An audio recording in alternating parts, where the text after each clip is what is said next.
मणिपूरला 14 लोकांना ज्यावेळेला ठार मारले, त्यांच्या पाठीवरती लिहिलं की तुमच्या प्रांतात परत जा, त्यावेळेला कुठे गेला होतात रे तुम्ही? बँगलोरचं रेल्वे स्टेशन फोडून टाकलं का ना रे? बातम्या छापल्यात तुम्ही? कारण यांना देणं घेणंच नाही त्या गोष्टींचं. यांचा या युपी बिहार वाल्यांचा जो मनसुबा आहे ना, मुंबई महाराष्ट्र ताब्यात घ्यायचा, हा मी उधळून लावला म्हणून ते चिडले. महाराष्ट्रासाठी, मराठी माणसासाठी, मराठी भाषेसाठी कितीही वेळा मला जेलमध्ये जायला लागलं तरी कितीही वेळा जेलमध्ये जाईन. माझ्या मराठी बांधवांनो, भगिनींनो आणि मातांनो, आपण आता विधानसभेच्या निवडणुकीला सामोरे जात आहोत. 4च महिन्यापूर्वी आपण लोकसभेला सामोरे गेलो. त्या लोकसभेला आपण 11 मतदारसंघांमध्ये महाराष्ट्र नवनिर्माण सेनेचे उमेदवार उभे केले होते.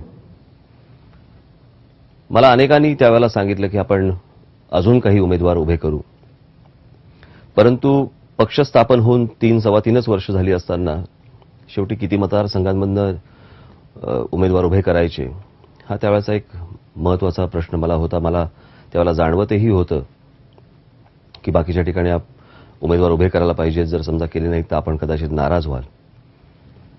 परंतु पक्ष वाढतोय, मोठा होतोय आणि अशा वेळेला काही वेळेला जपून पावलं ही टाकावी लागतात. आणि खरं सांगायचं तर पैशाचं सोंग आणता येत नाही.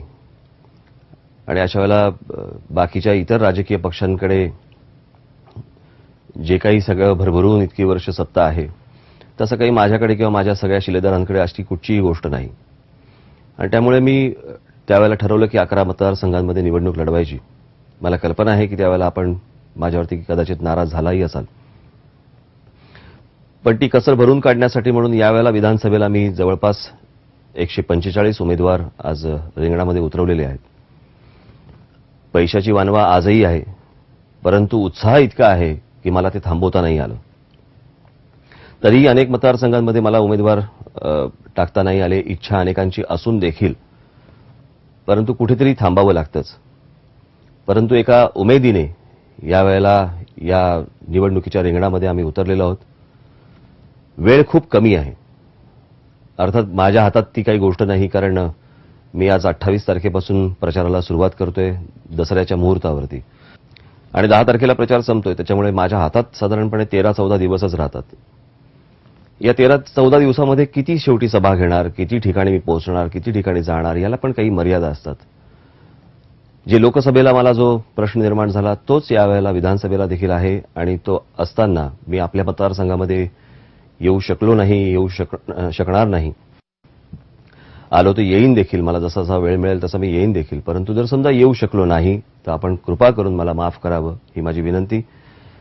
आज एका बदलाच्या एका उंबरठ्यावरती आपण आणि महाराष्ट्र आज उभा आहे. अशा वेळेला जरी मी आपल्याशी प्रत्यक्षरित्या येऊन जरी भेटलो नाही, बोललो नाही, तरी पण मी आज आपल्याशी ह्या माध्यमाद्वारे मी आपल्याशी संवाद साधतोय. आपण समजून घ्याल मला, माझ्या पक्षाला, ही माझी मला अपेक्षा आहे, माझी विनंती आहे. महाराष्ट्रामध्ये ज्या रिक्रुटमेंट आहेत त्याच्यामध्ये महाराष्ट्रातल्या मुलांना इथे स्थान मिळालं पाहिजे, हे मी जर ह्याच्यात चूक काय? आज इतके प्रश्न, इतक्या मोठ्या गोष्टी, आपण इतके विषय गेली अनेक वर्ष महाराष्ट्राच्या राजकारणामध्ये ओरडले जातात, बोंबलले जातात, बोलले जातात. मला स्वतःला राजकारणामध्ये येऊन, प्रत्यक्ष राजकारणामध्ये येऊन आता 20 वर्ष झाली. आणि त्याही पक्षात असताना किंवा आज स्वतःचा माझा पक्ष असताना देखील महाराष्ट्रात जाताना मला खरंच वाईट वाटतं या गोष्टींचं. आपण त्याच विषयांवरती गेली 60-60 वर्ष आपण निवडणुका लढवतोय. मग होतंय काय? म्हणजे हे सगळ्या गोष्टी अडतायत कुठे? मग सत्ताधारी पक्ष असू देत किंवा विरोधी पक्ष असू देत, हे नक्की नेमकं करतात काय? आपण इतकी वर्ष त्यांना प्रेमाने भरभरून मतदान केलं, ते विधानसभेमध्ये गेले, ते लोकसभेमध्ये गेले, तरीही महाराष्ट्राची पिछेहाट का होतीये? कशासाठी होतीये? जसा हा तुम्हाला पडलेला प्रश्न आहे तसाच मला पडलेला प्रश्न आहे. याची उत्तरं शोधण्याचा मी प्रयत्न करतोय. उत्तरं काही अनेक ठिकाणी शोधलेली आहेत. गेल्या आपण काही महिन्यांमध्ये जर समजा आपण बघितलं असेल, गेल्या काही वर्षांमध्ये महाराष्ट्र नवनिर्माण सेनेकडनं जी आंदोलनं आपण जी करतोय मराठी माणसासाठी, मराठी अस्मितेसाठी, मराठी भाषेसाठी, ही त्याच पद्धतीची आहेत. मला हवाय रिझल्ट, मला हवाय निर्णय. एक गोष्ट नक्की, महाराष्ट्रामध्ये जर साजरा होणार असेल तो महाराष्ट्र दिनच साजरा होईल. उत्तर प्रदेश दिन वगैरे फालतू गोष्टी आम्ही साजऱ्या करणार नाही. हे उत्तर प्रदेश दिन वगैरे साजरे करायचे असतील ते उत्तर प्रदेशमध्ये करावे. तो स्वाभिमान त्यांनी उत्तर प्रदेशमध्ये टिकवावा. महाराष्ट्रामध्ये जर कोणीही उत्तर भारतीय असतील, उत्तर प्रदेशचे असतील, बिहारचे असतील किंवा कोणी असतील, त्यांनी देखील महाराष्ट्र दिनच साजरा केला पाहिजे. जे जुने इथे राहतात त्यांच्याबद्दल आमचं काही म्हणणं नाही. माझे मित्र आहेत की हे इथे आमच्या वाघिस्तानासोबत बसलेत. माझे मित्र आहेत सुरेश गुप्ता, मुंबईच्या शिवाजी पार्कच्या साने गुरुजी महाविद्यालयामध्ये शिकले. अस्खलित अप्रतिम मराठी बोलतात. माझे असे अनेक मित्र आहेत. त्यांच्याबद्दलचा प्रश्नच नाही, कारण ते जर मुंबईचा विचार करत असतील, महाराष्ट्राचा विचार करत असतील, आमचं काहीच म्हणणं नाही. महाराष्ट्राच्या संस्कृतीशी एकरूप व्हा, आमचं काहीच म्हणणं नाही. ज्या दिवशी तुम्ही जय महाराष्ट्र म्हणायला शिकाल, आमचा संबंधच नाही. जे करतोय हे तुमच्या हितासाठी करतोय, भविष्यात येणाऱ्या आपल्या कच्च्या बच्चांच्या भविष्य काळासाठी म्हणून मी करतोय. मला ह्याच्यासाठी शिव्याशाप घ्यायला लागले तरी चालतील, पण हा महाराष्ट्र सुखासमाधानाने नांदला पाहिजे, एवढीच फक्त माझी इच्छा आहे. जर तुम्हाला, आम्हाला, महाराष्ट्राला जर समजा कुठच्याही गोष्टींमध्ये निर्णय मिळणार नसेल तर उपयोग काय या राजकारणाचा? म्हणजे आज सत्ताधारी आहेत ते उद्या विरोधी पक्षात गेले की तेच बोलणार, आज विरोधी पक्षात आहेत ते सत्तेत आल्यानंतर आणि सत्तेतनं परत विरोधी पक्षात गेल्यावर तेच बोलणार. हाच खेळखंडोबा किती वर्ष चालणार, किती वर्ष आपण चालवणार, चालू देणार, याला पण काही मर्यादा आहेत. वाईट या गोष्टीचं वाटतं मला की आपल्याकडचे राज्यकर्ते आणि आपल्याकडचे विरोधी पक्ष हे सगळं ज्या वेळेला संसदेमध्ये बोंबलत होते, त्या लालू प्रसाद यादव आणि तो कोण, तो नितीश कुमार आणि तो अजून कोण होता, तो पासवान, सगळे कसे एकत्र आले बघा. दक्षिणेकडे जा, त्यांच्या प्रश्नावरती कुठच्याही पक्षाचे असतील पण खासदार एकत्र येतात, एकत्र बोलतात, एकत्र भांडतात.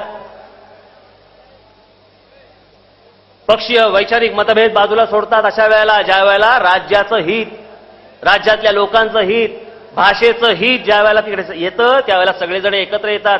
आपल्याकडे कसं बोनलेस चिकन फेमस आहे, बोनलेस चिकन, तशी एक महाराष्ट्रामध्ये एक वेगळी जात आहे, स्पाइनलेस पॉलिटिशियन म्हणतात त्याला, बिनकण्याचे राजकारणी.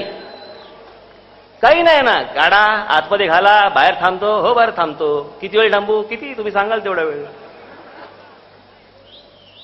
त्याला काही या गोष्टींचं देणं घेणं नाही. मी जे बोलतोय ते का बोलतोय, कशासाठी बोलतोय, कोणासाठी बोलतोय.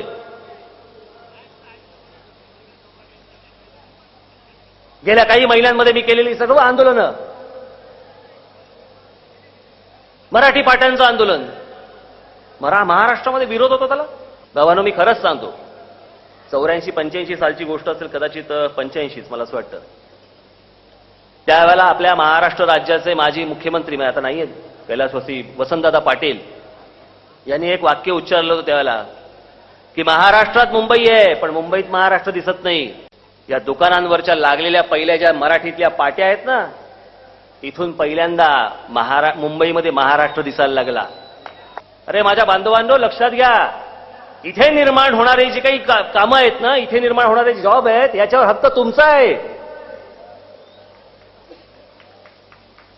त्याच्या आरक्षणाची काय संबंध? आता मध्यंतरी ज्या वेळेला 40,000 टीसी भरले गेले, अरे तुमच्यापैकीच नसते का मिळाले कोणाला तरी हे 40,000? त्या 40,000मध्ये तुमची कुटुंब नसती का उभी राहिली?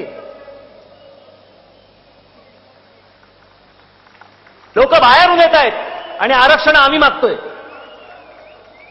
बाहेर त्यांची पोटं भरतायत, आमची पोटं रिकामी, आणि आम्ही ओरडतोय काय, आम्हाला आरक्षण द्या. अरे जे तुमच्या हक्काचं आहे, तुमचं आहे, तुम्ही या मालक आहात या महाराष्ट्राचे. तुम्ही मालक असताना तुम्हाला फक्त आरक्षणासाठी तुम्हाला वणवण फिरावं लागतं. मी नेहमी माझ्या भाषणामध्ये सांगत आलो, माझ्या बोलण्यामध्ये मी सांगत आलो की पुनर्जन्मावरती माझा विश्वास नाही. जो आहे तो हाच जन्म, आणि ह्याच जन्मामध्ये जर समजा हे नतद्रष्ट जर आपली वर्षानुवर्ष अशीच वाया घालवणार असतील, उपयोग काय या राजकारणाचा? काय चाटायचं हे राजकारण? आज सगळ्या बाजूनी जी काही संकट महाराष्ट्रावरती येत आहेत, आज सगळ्यात महत्वाचं मोठं संकट, मला कल्पना आहे की अन्न, वस्त्र, निवारा ही सगळ्यात महत्वाची गोष्ट आहे, परंतु त्याचबरोबर आपली अस्मिता, आपली भाषा, आपलं अस्तित्व हे देखील तितकंच महत्वाचं आहे. आज ज्या प्रकारे पूर्वी हा मुंबईपुरता मर्यादित असलेला प्रश्न आज मुंबई बाहेर ठाण्यात, पुण्यात, नाशिकमध्ये, नागपुरामध्ये, औरंगाबादमध्ये, मराठवाड्यात, पश्चिम महाराष्ट्रात, विदर्भात, उत्तर महाराष्ट्रात, कोकणात सगळीकडेच पसरला. हे लोंढे सगळ्या ठिकाणी जायला लागले. हे खास करून उत्तर प्रदेश, बिहारमधनं, बांगलादेशातनं येणारे हे सगळे लोंढे हे तुमचा हक्क छिनायला आज सगळ्या महाराष्ट्रामध्ये पसरत आहेत आणि आम्ही बेसावध राहतोय. आमचे राज्यकर्ते बेसावध राहत आहेत, आमचे विरोधी पक्ष बेसावध राहत आहेत. यांना पडली आहे फक्त स्वतःच्या साखर कारखान्यांची, नातेवाईकांची आणि सूतगिरण्यांची आणि स्वतःच्या बँकांची, स्वतःच्या घरची काळजी. याच मराठी माणसाच्या जीवावरती तुम्ही निवडून येतात आणि त्याच लोकसभेमध्ये महाराष्ट्राचे झेंडेवडे काढत असताना तुम्हाला शरम नाही वाटत, तुम्हाला तोंड उचकटता येत नाही, तुम्हाला बोलता येत नाही, एकत्र येता येत नाही. मी जे सतत षडयंत्र षडयंत्र षडयंत्र जे सांगतोय, षडयंत्र म्हणजे काय? या महाराष्ट्राच्या विधानसभेच्या जागा किती? 288. हे डिलिमिटेशन झालं, त्या डिलिमिटेशन नंतर परत राहिल्या किती? 288. म्हणून मी त्याशी एक उदाहरण दिलं याचं, तुमच्या कोल्हापूरचं, की तिकडे काहीतरी 12 काहीतरी जागा होत्या विधानसभेच्या. कोल्हापूर मतदारसंघामध्ये, कोल्हापूर जिल्ह्यामध्ये 12 विधानसभेच्या जागा होत्या. त्या 12च्या झाल्या 10. गंमत बघा, त्या 12च्या झाल्या 10. महाराष्ट्राच्या किती? 288च राहिल्या. 2 कुठे गेल्या? 2 तिथे गेल्या जिथे लोकसंख्या वाढली. लोकसंख्या कुठे वाढली? का आमच्या ठाण्यामधल्या आज लोकसभेच्या ना विधानसभेच्या जागा वाढल्या? का लोकसभेच्या जागा वाढल्या? का तिची लोकसंख्या वाढली, ती सगळी इथे वाढली म्हणून त्या तिकडच्या 2 कमी झाल्या, त्या इकडे वाढवल्या. उद्या भविष्यात हे सगळे आतमध्ये जाणार, उद्या नगरसेवक म्हणून जाणार, उद्या आमदार म्हणून जाणार, उद्या खासदार म्हणून जाणार आणि तुम्हालाच विचारणार कोण तुम्ही, तुमचा संबंध काय महाराष्ट्राशी? पूर्वी एक असं म्हणायचे की इंच इंच लढू. सध्याचा सत्ताधारी पक्ष आणि विरोधी पक्ष या सगळ्यांकडे पाहिल्यावरती असं वाटतं की इंच इंच विकू या एका गोष्टीवरतीच ह्यांचं संपूर्ण राजकारण चालू आहे. हे सगळं बदलायला हवं, हे सगळं मोडायला हवं, हे सगळं तोडायला हवं. आणि ही तोडण्याची, मोडण्याची, बदलण्याची खरोखरच माझी एक प्रामाणिक इच्छा आहे, मनापासून इच्छा आहे.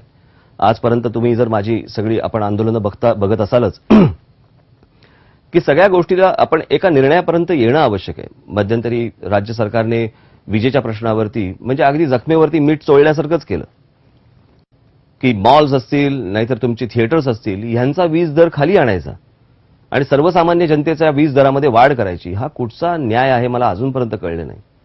आणि मग याच्यावरतीच मी त्यांना 2 दिवसाची नोटीस दिली की 2 दिवसाच्या आत जर समजा तुम्ही या गोष्टीवरती स्टे दिला नाहीत तर महाराष्ट्रामधली थिएटर्स, मॉल्स आणि सगळे इतर गोष्टी या आम्ही चालू देणार नाही. ही सगळी महाराष्ट्र नवनिर्माण सेनेकडनं अशा प्रकारची ज्यावेळेला आंदोलन झाली त्याच्यानंतर सरकारने त्याच्यावरती स्टे दिला. जर हे रस्त्यावरून घडू शकतं तर हे सत्तेत येऊन का नाही घडू शकत? आणि घडू शकतंच, यावरती माझा पूर्ण विश्वास आहे. लोकांना असं वाटतं मी राजकीय पक्ष काढलाय, हा कोणाची तरी मतं खाण्यासाठी काढलाय. अरे मी महाराष्ट्र नवनिर्माण सेना कोणाची मतं खाण्यासाठी काढलेला पक्ष नाही, मी महाराष्ट्राचं मत मांडण्यासाठी काढलेला पक्ष आहे तो. आज शेतकरी आत्महत्या करत आहेत, कामगारांचे हाल आहेत, महिलांचे हाल आहेत, तरुणांना आज नोकऱ्या मिळत नाहीत. आज आपल्याच महाराष्ट्रामधले अनेक धनिक, अनेक राज्यकर्ते हे शिक्षण संस्था स्थापन करून बसले आहेत, पण त्या शिक्षण संस्थांमध्ये परप्रांतीयांना तुम्ही शिक्षणामध्ये पैसे घेऊन तुम्ही त्यांना ऍडमिशन्स देता. म्हणजे जायचं कुठे? या महाराष्ट्रातल्या मराठी मुलांनी, मराठी मुलींनी जायचं कुठे? हा प्रश्न निर्माण होतोच.